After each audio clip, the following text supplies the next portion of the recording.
Hindi siya yung kagaya ng consumer grade na more on video processing sa mga games. Gano'n. So, close na po natin. Yun lang naman po. May question po? Malinaw po ba? So, I think lahat po ng brands ganito. So, at least meron po tayo overview sa lahat ng brands. Ganito po lahat ng brands nila. Meron po computer na merong software na nakaspecific lang sa brand. Ganun po siya. Close lang po natin.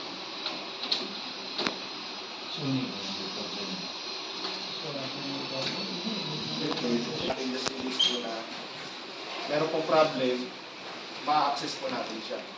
Pupunta po tayo dito sa button po na to, support. Ito po, support. Yung parang gear na logo. Open na po natin. Philips.